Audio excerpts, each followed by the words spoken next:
자, 오늘 주시는 하나님 말씀을 우리가 함께 받겠습니다. 누가복음 3장 38절 말씀을 우리가 함께 받도록 하겠습니다. 누가복음 6장 38절 말씀입니다.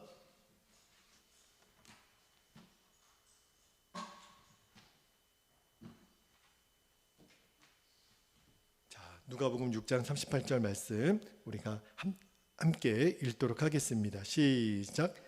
주라, 그리하면 너희에게 줄 것이니 곧 후이되어 누르고 흔들어 넘치도록 하여 너희에게 안겨주리라.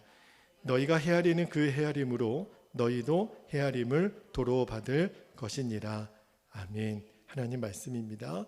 자, 오늘도 변함없이 행복의 시작 예수 그리스도 이제 5번째 말씀을 드리겠는데, 오늘 설교 제목이 복 있는 사람의 기준이라는 제목으로 말씀을 나누고 우리가 기도하겠는데, 자, 설교를 시작하기 전에 여러분에게 또 한 번 묻습니다. 여러분, 지난 한 주간 지내시면서 행복하셨습니까? 아멘이죠. 아멘이라고 말씀해 주시니 제가 더 힘이 납니다. 그렇죠? 우리는 너무너무 행복한 시간을 가졌어요. 왜냐하면 행복의 조건이 지난주에도 말씀드렸지만 눈에 보이는 어떤 외적인 환경이 우리들의 행복의 조건이 아닌 거예요. 뭐가 행복의 조건이죠? 내가 하나님을 아는 거예요. 그리고 하나님이 나를 알아주시는 거예요. 제가 이번 한 주간 동안 화요일 수요일 날 전북 극동방송에서 이제 우리 목회자 부부 세미나를 초대를 해주셨어요. 그런데 사실은 그 앞에 그 초대받은 그 목회자들이 좀 작은 교회들, 미자리 교회, 또 개척교회들 목회자들, 사모님들 대상으로 초청을 해주셔서 다녀왔는데, 이번에 그 세미나 제목이 가장 특별한 선물이에요. 그러면서 앞에 진행하시는 그 PD님이 광고하실 때 이번 그 세미나 주제를 아주 특별한, 가장 특별한 선물이라고 이렇게 정했는데, 아마 이번에 참석하신 분들에게 엄청 많은 선물을 받게 될 것입니다. 그렇게 처음에 막 기대를 주더라고요. 그래서 잘 왔다. 선물을 엄청 많이 받을 것 같으니까 내가 잘 왔다 그랬는데, 사실은 선물이라 봐야, 그죠? 너무 감사하긴 했어요. 많은 선물을 받았는데, 근데 개회 예배 때 어느 목사님이 설교를 하시면서 이런 말씀을 하시는 거예요. 여러분, 사랑하는 우리 목사님들, 사모님들을 위해서 가장 특별한 선물이 뭔지 아십니까? 그러는 거예요. 그러면서 목사님 하시는 말씀이 바로 하나님이 우리 목사님들과 사모님을 기억해 주시는 겁니다. 그게 제일 특별한 선물이라고 말씀해 주시는데, 제 마음에 정말 마음 깊은 울림이 되면서도 아멘이 되더라고요. 맞다. 하나님이 나를 기억해 주시면 교회의 크고 작음이 무슨 문제가 되며, 성도들의 많고 적음이 무슨 문제가 되며, 교회가 목회자를 위해서 대우해 주는 것이 무슨 문제가 되겠어요. 하나님 그분이 나를 알아주시면 되는 거죠. 그렇죠?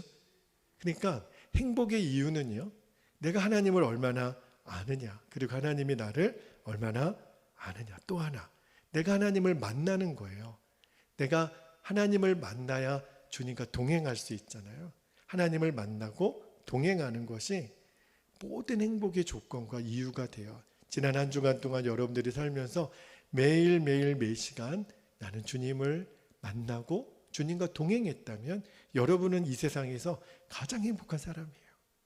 우리가 알고 있는 선지자 이사야가 우시야 왕이 이제 죽었을 때 그가 성전에 가서 기도를 합니다. 아마도 이 나라 민족이 이제 어찌게 될까?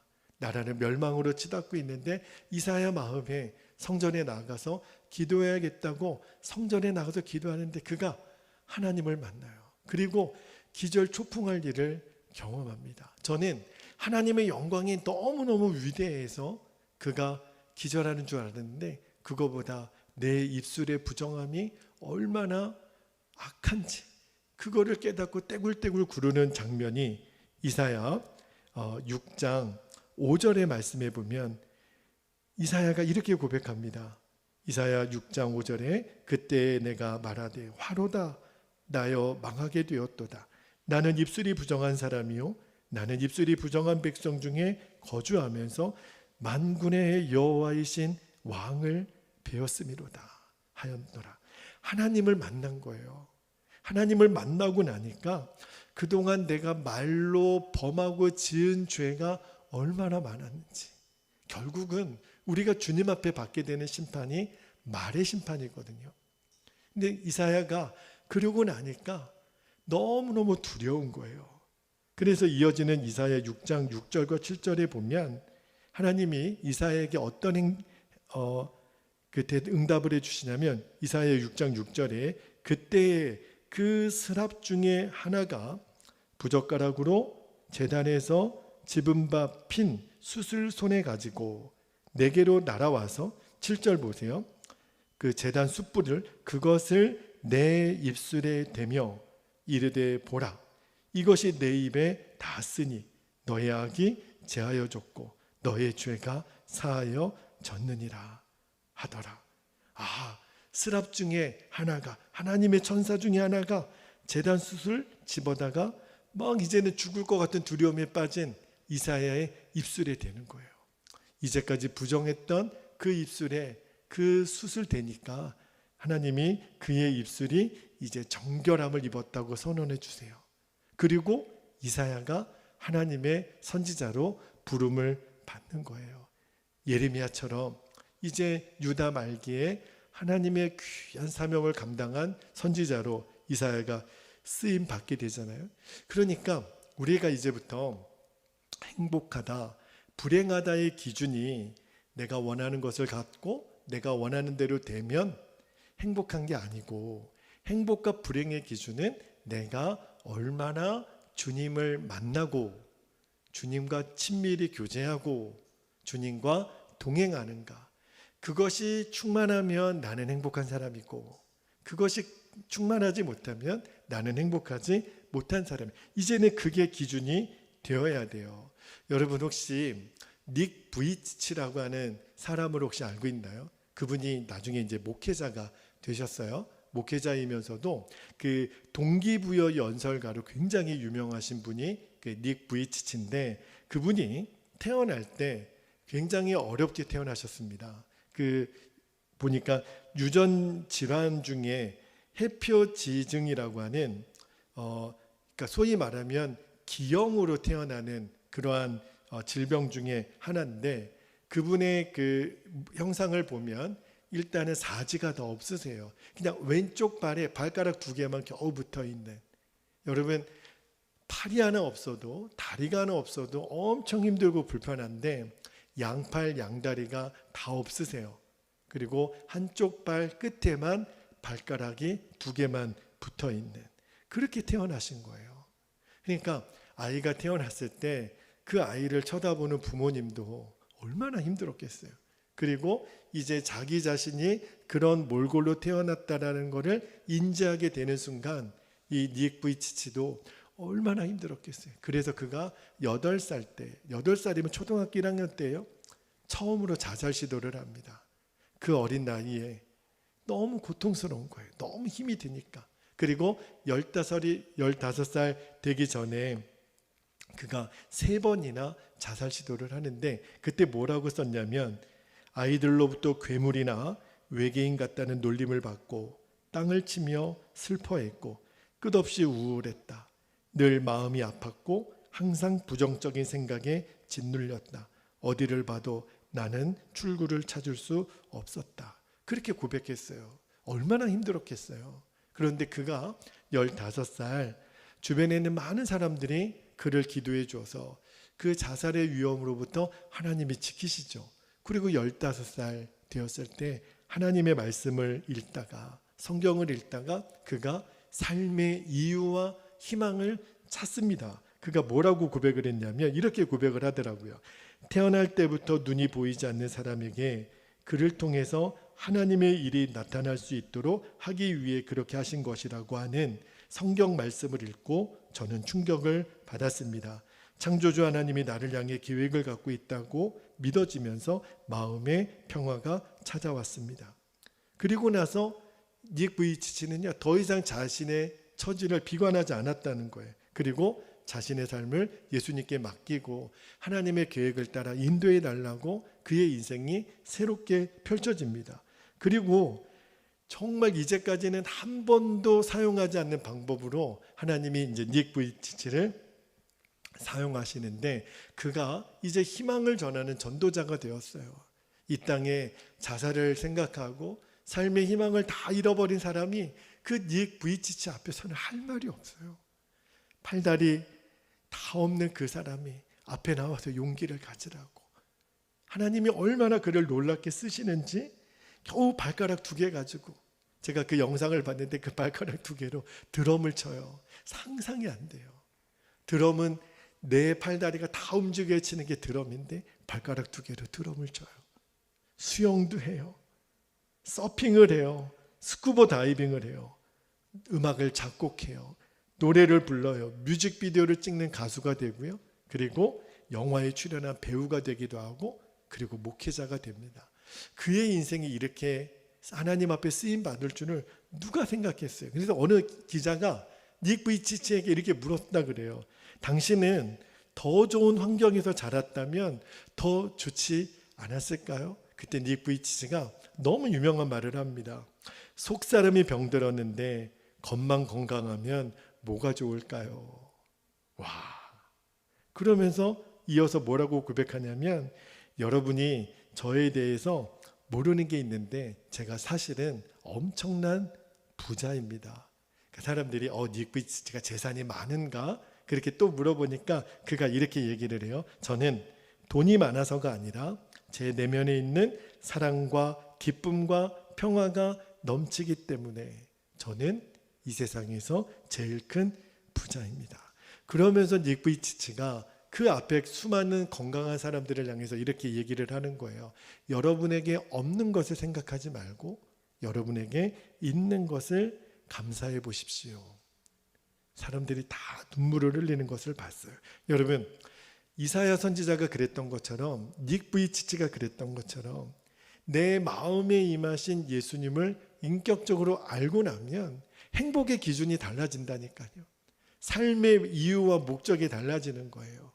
관건은 내 안에 계신 예수님을 바라보는 눈이 열리는 거죠. 자, 이제 오늘 본문 말씀으로 들어가 보겠는데요. 제가 오늘 본문 말씀을 누가복음 6장 38절 한 절을 읽었는데, 이제 여러분이 오늘 성경을 좀 잘 따라오셔야 돼요. 실은 누가복음 6장 20절에서 38절까지의 말씀을 쭉 좀 다룰 텐데, 자, 먼저 예수님이 누가복음 6장 27절에 이렇게 말씀하십니다. 누가복음 6장 27절에 보면, 그러나 너희 듣는 자에게 내가 이르노니, 그러면서 말씀을 시작해요. 여기 너희 듣는 자가 누구냐면, 성경을 쭉 읽어보면 가난하고 줄이고 우는 자, 핍박당하는 사람들이라는 거예요. 그러니까 세상 말로 말하면 지지리도 복 없는 사람들이 있잖아요. 그런 사람들에게 예수님이 아니야, 너희들은 복이 있어, 이렇게 말씀하신다는 거예요. 자, 누가복음 6장 20절부터 한번 볼게요. 20절에서 23절까지 말씀을 제가 천천히 읽어드립니다. 20절에 예수께서 눈을 들어 제자들을 보시고 이르시되 너희 가난한 자는 복이 있나니, 밑줄에 보세요. 가난한 자는 복이 있나니 하나님의 나라가 너희 것이며, 21절 지금 줄인 자는 복이 있나니, 밑줄합니다. 너희가 배부름을 얻을 것이며, 지금 우는 자는 복이 있나니, 밑줄 너희가 웃을 것이며. 마태복음 5장에 나오는 팔복하고 비슷하죠. 22절도 한번 볼게요. 인자로 말미암아 사람들이 너희를 미워하며 멀리하고 욕하고 너희 이름을 악하다 하여 버릴 때에는 너희에게 복이 있도다. 23절 그날에 기뻐하고 뛰놀라, 하늘에서 너희 상이 큼이라. 그들의 조상들이 선지자들에게 이와 같이 하였느니라. 여러분, 이 말씀을 잘 읽어보면요, 예수님이 가난한 자가 복이 있고 줄인 자가 복이 있고 우는 자가 복이 있고 인자로 말미암아 사람들이 욕하고 악하다 버리는 자가 복이 있다라고 말씀하시잖아요. 자, 말씀을 잘 보면 복을 받아라 이렇게 말씀하지 않고 이미 너희들은 복이 있는 사람이라고 말씀을 해주세요. 왜 그럴까요? 무슨 의미일까요? 세상적으로 보면 지지리도 복도 없는 사람들이잖아요. 가난하고 줄이고 매일 울고 핍박당하고 고통당하는 사람들이 뭐가 행복해요? 그런데 예수님은 너희들은 복이 있는 사람이야. 왜 그럴까요? 하나님이 그들을 사랑하시니까. 하나님 사랑을 받는 너희들이 제일 복받은 사람들이라고 말씀하시는 거예요. 그러면서 27절부터 29절까지 예수님이 이어서 뭐라고 말씀하시냐면 27절 보세요. 그러나 너희 듣는 자에게 내가 이르노니 너희 원수를 사랑하며 너희를 미워하는 자를 선대하며 28절 너희를 저주하는 자를 위하여 축복하며 너희를 모욕하는 자를 위하여 기도하라. 29절에도요. 너희 이 뺨을 치는 자에게 젖뺨도 돌려대며 너희 겉옷을 빼앗는 자에게 속옷도 거절하지 말라. 여러분 여기 27절부터 29절까지 말씀은 마태복음에도 평행 본문이 있어요.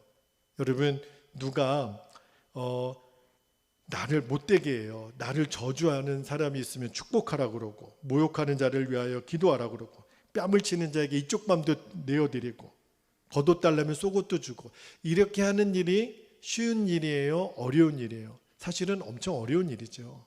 인간의 본성으로는 누가 내 뺨을 쳐요? 그러면 이쪽 뺨을 돌려댈 수 있을까요? 쉬운 일이 아니에요. 그러니까 중요한 것은요, 예수님이 이 말씀을 힘들게 사는 사람들에게 하셨다는 거예요. 왜냐하면 이렇게 하는 이유는요, 이렇게 해야 복이 있는 게 아니고 이미 복이 있는 자는 이렇게 살 수 있다고 말씀하시는 거예요. 여러분 보세요. 원수를 사랑하고 미워하는 자 선대하고 저주하는 자 축복하고 모욕하는 자 위하여 기도하는 것, 잘 생각해 보면 이것이 그렇게 어려울 거는 없어요. 왜냐하면 이거는 돈이 드는 것도 아니고 뭐 학위가 필요한 것도 아니고 자격증이 필요한 것도 아니고 시간이 많아야 할 수 있는 것도 아니에요. 다시 말하면 이 일은 얼마든지 할 수 있습니다. 단 하나 문제가 있는데 그게 뭐냐면 마음이에요. 내 스스로 나는 지지리도 복이 없다는 사람은요, 이 말씀이 절대 귀에 들어오지 않습니다. 왜 내가 손해봐? 왜 내가 억울하게 내가 내 거 다 빼앗기고 늘 맞고 나는 가난하고 나 그렇게 살기 싫어요. 내가 복이 없다고 생각하는 사람은 이 말씀에 절대 아멘이 안 됩니다. 어떤 사람은요, 마음에 한이 있고 울분이 있는 사람들이 있어요. 그는 말만 하면 욕이 나옵니다. 싸우고 통곡하고 부수고 싶은 마음밖에 없죠. 어떤 사람이요? 나는 스스로 복이 없다고 생각하는 사람.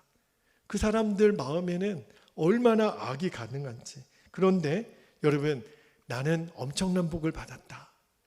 우리가 찬양했잖아요. 살아계신 하나님이 나의 아버지가 되시고 예수 그리스도가 나를 위해 생명을 내어주셨고 성령으로 지금도 나와 함께 하시니 나는 이 세상에서 가장 큰 복을 받았다. 이것이 믿어지는 사람은요, 이것이 정말 믿어지는 사람은 그렇게 살 수 있다는 거예요. 복을 우리는 이미 받았기 때문에 살 수 있는 사람이라고 말씀하시는 거예요. 여러분, 우리가 원수를 사랑하지 못하고 모욕하는 자를 위하여 기도하지 못하는 진짜 이유는 뭘까요? 내가 이미 복을 받은 자라는 것을 믿지 못하는 거예요. 그러니까 어떻게 원수를 위해 기도하고 나를 모욕하는 자를 위해서 내가 선대할 수 있어요. 그런데 내가 이미 복을 충만하게 받은 사람이라는 것을 진짜 믿으면 할 수 있다니까요. 예수님 그렇게 말씀하세요. 자, 30절 말씀 한번 볼게요. 30절, 31절 말씀에 30절 내게 구하는 자에게 주며 너의 것을 가져가는 자에게 다시 달라 하지 말며 31절에 남에게 대접을 받고자 하는 대로 너희도 남을 대접하라. 이렇게 말씀하세요. 여러분, 이 말씀은 불가능한 일을 예수님이 그냥 허풍으로 지금 하시는 말씀일까요? 아니에요. 예수님이 이렇게 말씀하신 단 하나의 이유는 이렇게 하는 것이 복 있는 사람의 삶이야. 이미 예수님은요, 우리가 복 있는 사람이라고 인정해 주시는 거예요. 그렇다면 복 있는 사람은 복 있는 사람들답게 살아가는 삶의 모습이 있다는 거죠. 35절도 한번 볼까요? 35절에 이렇게 말씀하십니다. 예수님이 오직 너희는 원수를 사랑하고 선대하며 아무것도 바라지 말고 꾸어주라. 그리하면 너희 상이 클 것이라. 하나같이 우리의 본성을 거스르는 거예요. 원수 사랑하고 선대하고 바라지도 않고 꾸어주고 바라지도 말고, 그런데 너희 상이 클 것이요 또 지극히 높으신 이의 아들이 되리니, 하나님의 아들이 되리니 그는 은혜를 모르는 자와 악한 자에게도 인자하시니라. 그리고 36절에 뭐라 그러셨냐면 예수님 이렇게 말씀하십니다. 36절에 너희 아버지의 자비로우신 같이 너희도 자비로운 자가 되라. 여러분, 왜 너희는 이미 복 있는 자라고 이거를 믿으라고 말씀하셨을까요?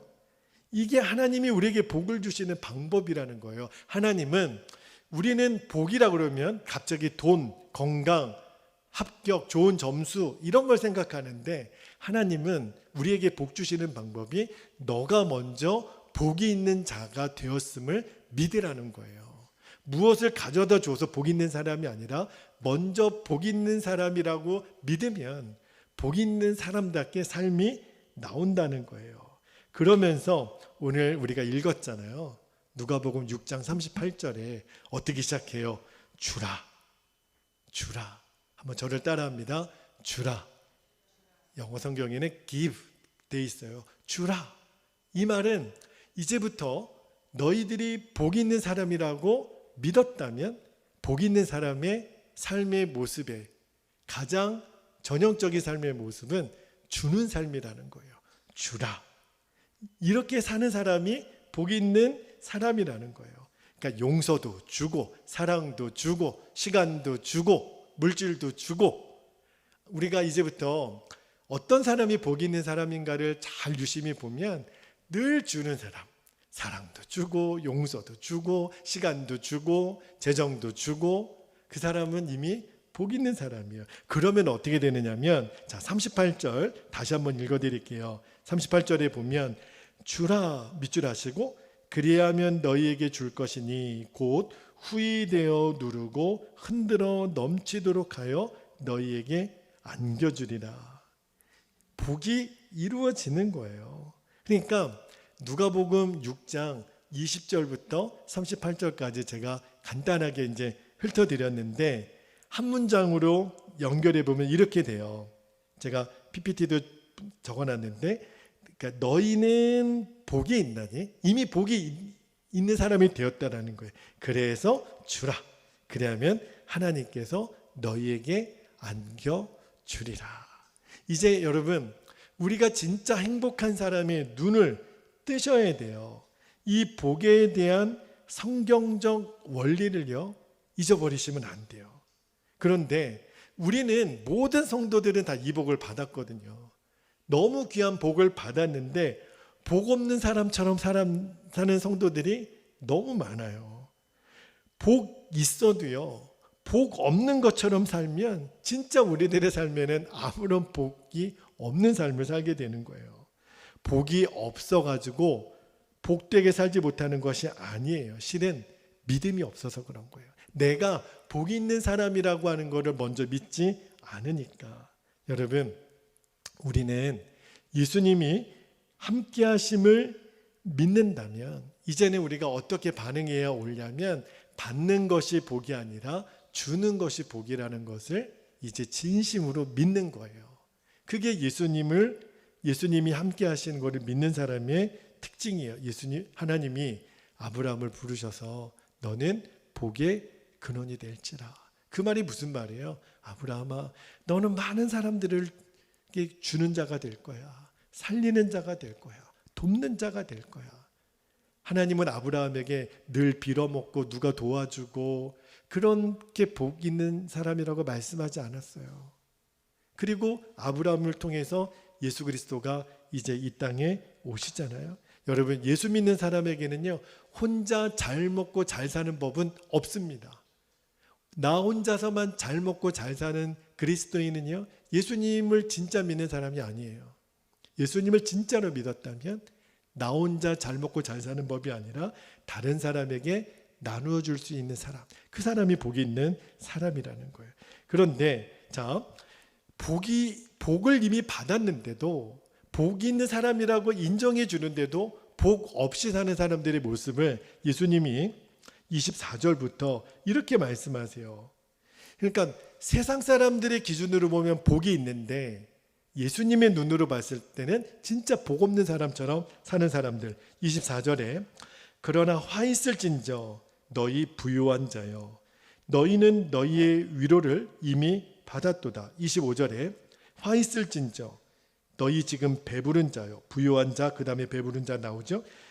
너희는 줄이리로다. 화 있을진저 너희 지금 웃는 자요. 부유한 자, 배부른 자, 웃는 자요. 너희가 애통하며 울리로다. 26절 모든 사람이 너희를 칭찬하면 화가 있도다.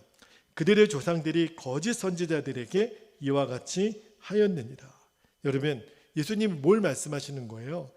복을 자기 자신을 위한 것으로만 여기면 그 복이 화가 된다는 거예요. 그거를 여러분 명심하셔야 돼요. 이런 사람은요, 아무리 가져도 만족과 감사가 없습니다. 여러분, 대한민국에 있는 사람들에게 당신은 얼마를 가져야 부자라고 생각하십니까? 제가 어렸을 때만 해도 1억이면 굉장히 큰 돈이었어요. 진짜 1억은 생전 만져볼 수 있는 돈이, 거의 대부분의 사람은 1억을 만져보지도 못하고 죽죠. 그런데 요즘은요, 얼마를 가지고 있어야 부자라고 생각하십니까? 그러면 최소 30억, 50억은 되어야 부자라고 생각한다는 거예요. 상상할 수 없는 돈이잖아요. 근데 30억, 50억을 가진 사람들이 있다고 쳐봅시다. 그 사람에게 물어보세요. 당신은 부자라고 생각하십니까? 30억, 50억 가진 사람들은요, 누가 나에게 부자라고 물어보면 아니요. 저 부자 아닌 것 같아요. 조금 더 있으면 좋겠는데요. 조금 더 가질 수 있으면 좋겠는데요. 그렇게 말할 거예요. 그죠? 여러분, 잠언 30장 한번 볼게요. 잠언 30장 15절에 보면 거머리라고 하는 그 곤충을 예를 드는데요. 자, 15절에 거머리에게는 두 딸이 있어 다오다오 하느니라. 족한 줄을 알지 못하여 족하다 하지 아니하는 것 서너시 있나니. 그랬는데 먹을 것이 있어도 만족이 안 돼요. 입을 것이 있어도 만족이 안 돼요. 그죠? 도무지 만족이 안 되는 사람을 성경은 무슨 사람? 거머리 같은 사람이라는 거예요. 그들에게 당신 부자라고 그러면 나는 부자라고 생각을 안 하는 거예요. 이미 충분히 가질 만한데, 그런 사람들은 마음속에 뭐가 있는 거예요? 거머리가 있는 거예요. 조금만 더 있으면 좋겠다. 조금만 더 있으면 좋겠다. 그리고 이미 가지고 있는 것도 사라질까 두려워요. 여러분 생각해 보세요. 먹어도 배부르지 않는다면 그게 오히려 더 저주 아니에요? 아니, 떡볶이 한 접시, 라면 한 그릇 먹고 배부르면 되는 거잖아요. 여러분, 저 몇십만 원짜리 식당 가서 밥을 다 먹고 나서 아유, 오늘 되게 맛없네. 먹을 거 하나도 없네. 음식값을 몇십만 원을 지불했어요. 그런데도 아유, 오늘 입만 버렸네. 이러고 나오는 사람이 있으면 행복해 보여요? 그럼 뭐하러 거기 가서 먹었어요?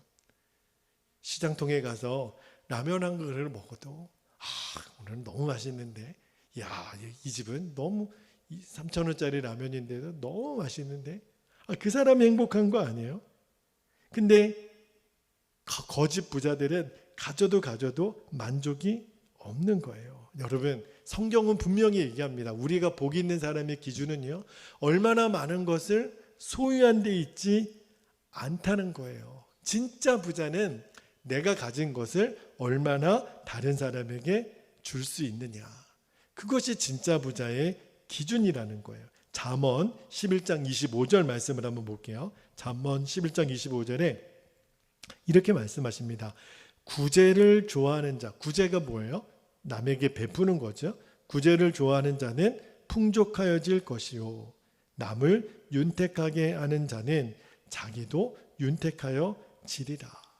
그러니까 구제를 좋아하는 자가 행복한 사람이라는 거예요. 그러니까 여러분 마음속에 내가 받는 거는 별로 싫어, 근데 주는 건 너무 좋아. 그러면 여러분은 부자예요. 여러분이 집이 있든 없든 차가 있든 없든 상관없어요. 내 마음에 받는 것보다 주는 게 더 기쁨이에요. 그러면 주님이 보셨을 때는 네가 진짜 부자다, 그렇게 말씀하시는 거예요. 여러분, 결코 재정적인 복만 축복이라고 여겨서는 안 됩니다. 교회도 마찬가지고 개인도 마찬가지예요. 우리에게 필요 이상의 재정이 있다 그러면요, 그거는 나를 위해서 하나님이 주신 게 아니라는 뜻이에요. 그것은 다른 사람을 위하여, 다른 교회를 위하여 쓰라고 주신 사명입니다. 여러분, 만약에 교회도요, 큰 교회, 성도가 많은 교회는 그런 교회는 축복받았다 이렇게 얘기를 하면, 그러면 작은 교회들은, 성도가 작은 교회들은 다 저주받은 걸까요? 하나님이 그렇게 일부러 계획해 놓으신 걸까요? 아니에요. 큰 교회는 왜 큰 교회일까요? 그 큰 교회만큼의 사명이 있는 거예요. 더 작은 교회 도우라고, 선교사님들 도우라고.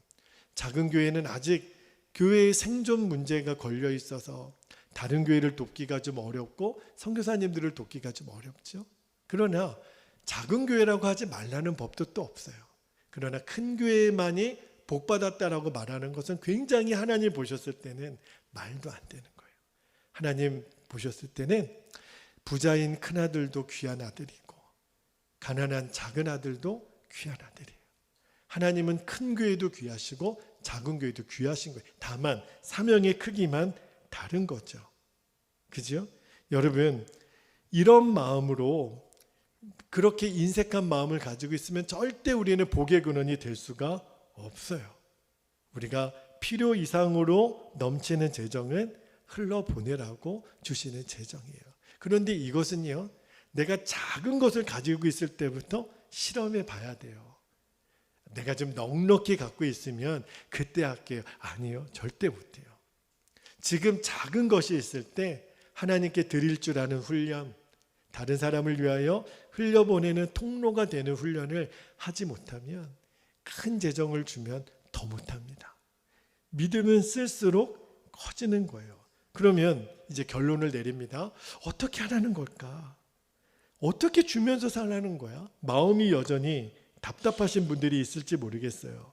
여러분, 만약에 그것이 내가 주저가 된다면 아까운데 이거 어떻게 하나님께 드리고 어떻게 다른 사람 드리지? 그러면요, 여러분 솔직히 말하면 내가 이 재정이 아깝다라고 생각하는 거는 아직 하나님이 나의 모든 필요를 채우시는 분이라는 것을 100% 신뢰하지 않기 때문에 드는 마음이 인색함이에요.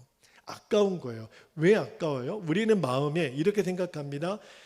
만에 하나 무슨 일이 생기면 그래도 요 정도는 있어야 되잖아. 그런데 여러분, 그 만에 하나까지도 주님은 나에게 맡기라는 거예요. 아들아, 딸아, 너 왜 만에 하나를 걱정하니? 나는 만에 만도 책임질 수 있는 하나님이야. 너 나 못 믿니? 우리가 하나님을 100% 신뢰한다면 아끼고 모아두고 인색할 이유가 없는 거예요. 여러분, 예수님이 우리 안에 임하셨잖아요. 여러분 믿으시죠? 우리는 이미 받을 복 다 받은 거예요. 복의 근원이신 예수님이 내 안에 있으니까 예수님은 늘 주라. 그러면 누르고 흔들어 넘치도록 너희에게 안겨주리라. 예수님의 마음은 주라, 베풀라, 나누라, 그렇게 말씀하신 거거든요. 여러분, 성지순례 가보셨나요? 저도 아직 이스라엘 성지순례는 가보지를 못했는데 언젠가 기회가 되면 한번 꼭 가보고 싶은 마음이 있어요. 그때 우리 성도님들과 꼭 같이 가요.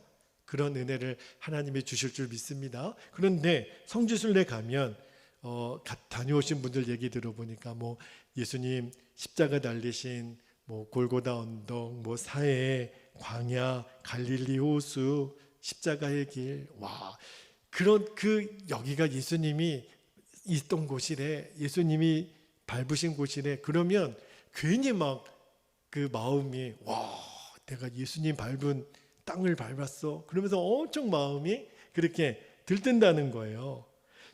이유는 하나, 여기에 주님이 있으셨대. 정확하지는 않지만 예수님이 여기에 계셨대. 그거 하나만 가지고도 우리가 그 거금을 들여 이스라엘 성지순례를 가는 거잖아요. 그죠? 근데 여러분 잘 생각해 보세요. 예수님이 2000년 전에 이 거리를 지나가셨대, 요거하고 예수님이 지금 내 마음에 살아계셔, 그 예수님이 나와 함께 계셔, 비교가 됩니까? 감동이? 아니, 예수님이 이 땅을 지나가셨대, 여기 예수님이 손을 얹으셨대, 여기서 식사 한번 하고 가셨대, 그거랑 그 예수님이 지금 나와 함께 계신 것을 진짜 믿는 것과 그 감동의 크기가 어떻게 다르겠어요? 우리는 이미 성지순례가 문제가 아니라 그 실제이신 예수님을 같이 사는 거잖아요. 여기에만 눈이 열리면 돼요. 지난 한 주간 저에게도 여러 가지 힘들고 어려운 순간, 정말 기도도 잘 안 되는 그런 어려운 순간들이 있었는데 이제는 알아요. 제 마음이 답답하고 공허하고 쓸데없는 잡생각 나고 자꾸 저도 모르게 인터넷 여기저기 기웃거리려고 하는 그런 징조가 보이면 벌써 제 마음에 주님이 막 심어주고 기도하게 하시는 말씀이 하나 있습니다. 그 말씀이 어디냐면 요한복음 15장 4절 말씀이에요. 힘들 때마다 이 말씀을 또 붙잡고 또 붙잡습니다. 요한복음 15장 4절에 내 안에 거하라, 나도 너희 안에 거하리라. 주님이 제게 말씀하세요. 준철아, 내 안에 거하라, 나도 너 안에 거하리라.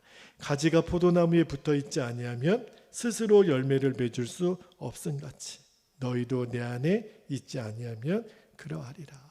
내가 속상하고 애달고 짜증나고 어떤 잡스러운 생각이 나고 또 죄된 생각이 나는 것은 내가 예수님 안에 거하지 못하는 거기 때문이구나. 그래서 그렇게 느낌이 들 때마다, 안 좋은 느낌이 들 때마다 얼른 예수님, 저 예수님 안에 거합니다. 저는 예수님 안에 있습니다. 주님도 제 안에 계신 거죠? 주님, 그러면 충분합니다. 그렇게 계속 그 기도를 드리면 잡생각이 떠나가고요, 우울한 생각이 떠나가고 죄된 생각들이 점점점 떠나가는 것이 느껴져요. 그리고 주님이 계속 나는 죽었습니다. 예수님 나의 생명이십니다. 예수님 한 분이면 충분합니다. 나는 예수님만을 24시간 바라봅니다. 계속 이 고백을 하게 하세요. 그 순간이 아침부터 밤까지 계속 이어짐으로 저희 하루가 되는 거예요. 그리고 그 일들을 매일매일 밤마다 일기에 고백합니다. 주님, 제가 오늘 이러한 일들이 있었는데요, 이때는 예수님 바라보지 못했어요. 그러나 그거를 깨닫고 다시 예수님 안에 거하는 생각을 주셔서 감사해요. 그렇게 제 하루가 마무리가 돼요. 어떤 상황에서 또 예수님이 이끄시는 하루를 살 수 있는 거구나. 그러니까 제 지나간 일에 대해서, 이제 과거에 대해서 연연하지 않을 수 있게 되더라고요. 과거에 실패했던 일, 넘어졌던 일, 내가 누군가를 속상하게 했던 일, 누구 때문에 힘들었던 일, 이제는 지나갔는데 뭐 어떻게 하겠어요.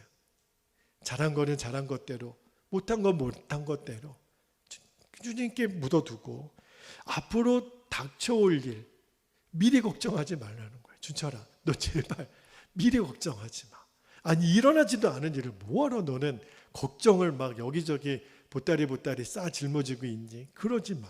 지나간 일도 내려놓고 아직 오지 않은 일 보지 않고 그냥 오직 지금 이 순간 나와 함께 계시는 그 주님만 주목하고 동행하면 돼. 그렇게 말씀하시는 하시는 거예요. 여러분 꼭 여러분도 그렇게 되기를 축복합니다. 그래서 주님 바라보는 믿음이 너무너무 중요해요. 문제보다 크신 하나님, 저 골리앗보다 크신 하나님을 바라본 다윗처럼 크고 작은 문제들이 우리에게 오죠. 당황스러운 일들을 만나게 되죠. 그죠? 근데 그때마다 그 문제보다 더 크신 하나님, 그 주님을 바라보는 눈만 열리면 문제가 될 게 뭐가 있어요? 내가 뭐 죽어요? 내가 뭐 어디 굶어요? 하나님 다 먹이시고 입히시고. 지난 1년 동안 익산에 내려와서 저희 가정에 되어지는 삶을 보면 하나님 절대 굶기지 않으시고 궁핍하지 않게 하시고 비굴하지 않게 하시고 어디에 가서라도 주눅들지 않게 하시고 당당하게 하시고 어떤 때는 베풀게도 하시고. 그죠? 하나님이 다 기가 막히게 하셨어요. 여러분, 주님 바라보는 이 눈이 열리게 되면요, 그러면 주는 것이 기쁘다라는 것을 알게 돼요. 제가 그랬거든요. 저는 누가 나 도와주는 사람 없나 늘 그렇게 살았어요. 그런데 그게 얼마나 미련한 생각인지. 그죠? 어디 가면 이런 혜택 받고 어디 가면 이런 혜택 받고, 물론 부지런해서 그 받을 보너스도 못 찾는 거는 게으른 거지만, 그러나 늘 이 감나무 밑에서 입 벌리고 앉아서 이놈의 감이 언제 떨어지나 그런 마음으로 누가 나 도와주나 누가 나 도와주나. 사람이요 너무 유치하고 그냥 그렇게 살고 싶지 않아요. 하나님이 우리를 복 있는 자녀로 삼으신 것은 누가 나 도와줄까 기다리는 사람이 아니라, 주철아 너가 먼저 도와주면 돼. 나 없는데요. 너 없다고 말하지 말고, 너는 이미 복을 받은 사람이니까 없다고 말하는 것도 틀려. 내가 네 안에 있잖아. 너가 왜 없어? 우리가 그 마음을 갖고 있으면요, 하나님이 줄 수 있는 힘도 주신다니까요. 할렐루야. 하나님께 드릴 수 있는 힘, 주변에 있는 사람들, 교회들에게 나눌 수 있는 힘을 하나님이 주세요. 여러분, 가난한 사람에게 주고 하나님으로부터 얻는 자가 되기를 축복합니다. 여러분, 사람으로부터 얻고요, 하나님으로부터 얻는 거 못 받으면 그 사람이 더 손해예요. 내가 사람에게는 끊임없이 주고 하나님께 갑절로 받으면 돼요. 누르고 흔들어서 넘치도록 너희들에게 안겨주리라. 이제 우리 함께 기도하겠습니다. 여러분, 이제 우리가 진짜 지혜롭고 행복하고 또 믿음의 사람이 무엇인지를 이제 알았어요. 예수님 안에 있는 자가 부요한 사람이에요. 우리가 세 가지 기도 제목을 붙잡고 우리가 기도하기를 원합니다. 첫 번째, 가진 것 없어 불행하다는 생각을 품고 산 것을 회개합니다. 예수님이면 충분합니다. 이 고백을 여러분 꼭 드려보세요. 두 번째, 더 가지려고 했던 욕망이 얼마나 무서운 미혹임을 깨닫고 내 안의 욕심을 십자가에 못 박게 하소서. 마지막 세 번째, 나보다 더 어려운 사람에게 베풀고 하나님으로부터 공급받는 복을 누리게 하옵소서. 진짜 복이에요. 우리가 세 가지 기도 제목 붙잡고 주의 이름을 간절히 부르신 후에 통성으로 기도하겠습니다. 주여, 할렐루야. 사랑하는 아버지 하나님, 참 고맙고 감사합니다. 오늘 누가복음 6장의 말씀으로 아버지 하나님, 정말 복 있는 사람의 기준이 무엇인지를 우리에게 자세하게 말씀해 주셔서 참 고맙습니다. 하나님, 계속되는 메시지의 주제가 똑같습니다. 행복의 기준이 우리들의 눈에 보이는 환경에 있지 않고 내 안에 계신 예수님, 복의 근원이신 예수님, 그 예수님을 내 마음에 진짜로 만나고 예수님과 동행하는 사람에게는 행복의 기준이 달라져서 받는 것이 복이 아니라 주는 것이 복이라는 것을 진심으로 알게 되는 그 눈이 뜨인 사람이 정말 복이 있는 사람이라고 주님 가르쳐 주셔서 감사합니다. 가진 것 없어 불행하다고 생각했던 하나님 나의 어리석음을 회개합니다. 아버지 하나님, 늘 비굴하게 살았던 나의 연약함을 회개합니다. 그 인색의 영, 비굴의 영, 가난의 영, 아버지 하나님, 이것으로부터 우리들이 이제 벗어나게 되기를 원합니다. 하나님, 예수님이면 충분합니다. 이 고백 안에 모든 진리는 담겨져 있습니다. 내 주님, 더 가지려 했던 욕망이 얼마나 무서운 미혹이라고 하는 것을 하나님 깨닫고 십자가에 못 박게 하여 주옵소서. 아버지 하나님, 얼마나 많은 돈을 가져야 우리가 행복하다라고 스스로 여기겠습니까? 돈이 우리에게 행복을 주는 것이 아닌 것을 아버지 하나님, 우리가 정확히 알게 되기를 원합니다. 하나님, 끊임없이 나를 도와줄 사람에게 목매어 사는 것에 이제는 벗어나서 하나라도 베풀고 나누고 돕고, 아버지 하나님, 시간을, 재정을, 하나님, 내가 가지고 있는 달란트를, 하나님, 나의 하나님, 그 모든 재능들을 아버지 하나님 나눌 수 있고 섬길 수 있는 그 하나님, 이제는 공급하는 자로, 아버지 하나님, 나누는 자로 아버지 하나님 세워질 때, 나보다 더 어려운 사람들을 하나님 위하여 베풀고 도울 때 하나님으로부터 공급받는 복을 우리들이 놓치지 않게 하여 주시고 그 복을 받게 하여 주옵소서. 하나님이 오늘도 쏟아 부어 주시면 얼마든지 부어 주실 수 있는 복의 그릇을 우리들이 준비하게 되기를 원합니다. 아버지 하나님, 종지그릇 같은 그릇 말고 아버지 하나님, 커다란 욕조와 같은 하나님 그릇을 준비하고 하나님이 쏟아 부어주시는 그 은혜의 폭포를 담을 수 있는 복의 그릇을 가진 자들이 되기를 원합니다. 하나님, 나누는 자라고 했습니다. 주라 주라, 그리하면 너희들이 받을 것이니, 아버지 하나님, 누르고 흔들어 넘치도록 너희가 너희에게 안겨주리라 말씀하신 주님, 이제 우리가 정말 복을 구하는 자가 아니라 이미 나는 복이 있는 사람이기 때문에 복을 나누어 주는 자, 복을 전하는 자, 복을 증거하는 자, 복 있는 사람의 삶을 살아내는 자로 우리를 써주시기를 아버지 하나님 원합니다. 지나간 일도 아버지 하나님 더 이상 우리를 누르지 못하고 아직 있지 않은 내 미래 일도 우리는 걱정하지 않습니다. 우리가 할 수 있는 일 오직 하나, 지금 나와 실제하시고 동행하시는 그 주님 안에만 우리들이 거하면 됩니다. 내 안에 거하라, 나도 너희 안에 거하리라.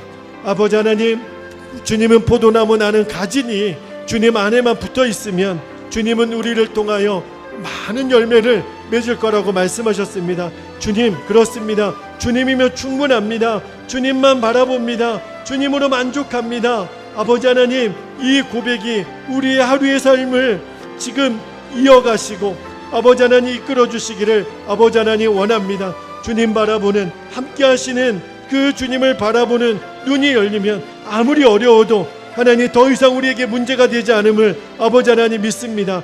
24시간 주님 바라보면 아버지 하나님 우리 안에 영적인 강함이 임하게 됨을 믿습니다.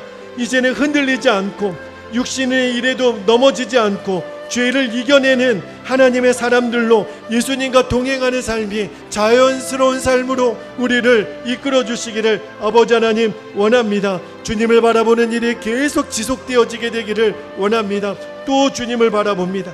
또 주님을 신뢰합니다. 믿음의 주요, 우리를 온전케 하시는 이인 예수님만을 또 바라봅니다. 또 주님만을 주목합니다. 아버지 하나님, 이제는 하나님 더 가지는 것이 나에게 기쁨이 아니라 하나님 더 주는 것이 기쁨입니다. 이것이 행복한 사람의 기준이라고 하셨습니다. 아버지 하나님, 받으려고 하는 그 기쁨이 아니라, 하나님 소유하려는 기쁨이 아니라 나누고 베풀어도 더 풍요로운 마음이 되기를 원합니다. 하나님, 우리가 가진 것이 적을 때 아버지 하나님 믿음으로 실험해 보게 되기를 원합니다.